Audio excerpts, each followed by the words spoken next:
Sergeant Fuller was born in Union City, Pennsylvania in 1960. As it turned out, he was born into a family with history serving the country in the military. Four older brothers of his would grow up and join the armed forces in one way or another, and he would follow in their footsteps. He made the decision to enlist almost immediately after he graduated from high school. He was employed at a restaurant during the time and faced the crossroads of going to college or joining the military.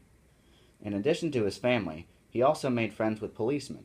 They encouraged him to become a military police officer, telling him from experience that the best way to qualify as a civilian police officer was to receive training as a policeman in the National Guard. He knew that he wanted to join the United States Army National Guard and became a military police officer. He was picked up by a recruiting sergeant on a very fateful day, and thus began his long career serving his country. His lifestyle as a new recruit became very structured and was scheduled down to the minute. However, he adapted rather easily and very quickly to his new environment. He underwent various stages of basic training, a standard for all members of the Army. In this training, his core abilities were assessed, broken down, and reshaped.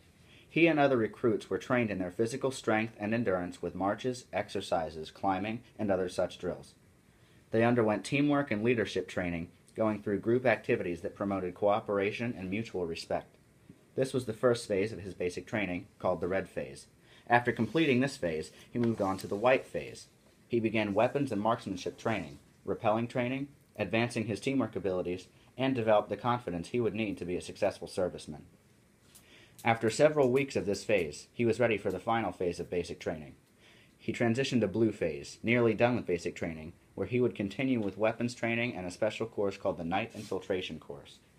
This course would prepare him for a further advancement beyond basic training. It was a lengthy and arduous process for Fuller, but he surmounted the initial challenge for basic training. He graduated and moved on to a specialized military police training. Here, he began the fundamental officer training that acted as a continuation of what he learned prior. The Basic Officer Leader Courses 1 and 2 taught him how to work well with others in the context of a department of military police. Those skills were even further refined during the 10 weeks of Basic Officer Leader Course 3 he was required to take in order to become a military policeman.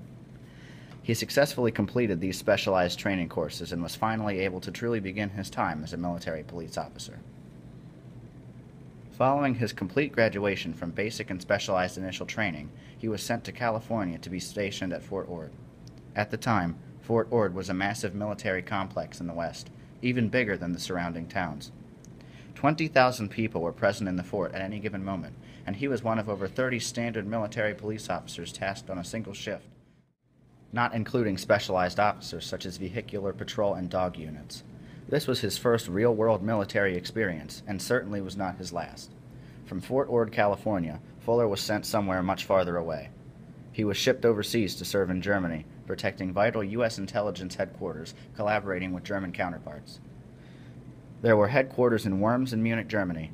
Fuller was part of the 66th Military Intelligence Brigade, an old and respected intelligence and counterintelligence unit of the U.S. military. To this day, it continues to maintain a strong presence in Europe and has a history of many relocations within and between different European countries and regions, particularly Germany. Today, it is headquartered at the Wiesbaden U.S. Army Airfield in Wiesbaden, Germany. It was headquarters like these where top military intelligence officials from the United States, countries all across Europe, and other parts of the world would gather and pool information on common enemies such as terrorist organizations. Fuller was part of the force responsible for keeping those locations secure. The nature of activity within those headquarters were classified to the point where Fuller and even soldiers with a higher clearance than him were not authorized for certain locations within the building. After Fuller finished his service in Germany, he would return to the United States for internal service for a number of years. Still, he remained in active duty and was a military police officer working at Fort Ritchie, Maryland. Both forts have since become defunct as military installations and civilian uses have been developed in their place. There he did normal routine patrols of the fort grounds, enforcing the law and keeping things safe, as he had done for the past several years at his other stations.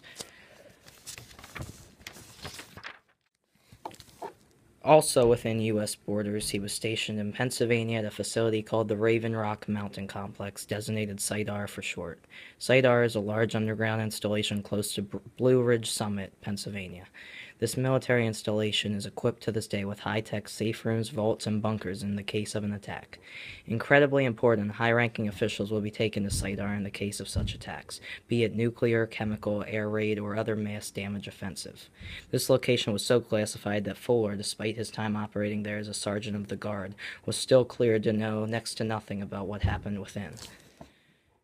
John Fuller's busy military career immediately continued after Sidar. He was deployed to Panama to a secretive fort known as Fort Davis.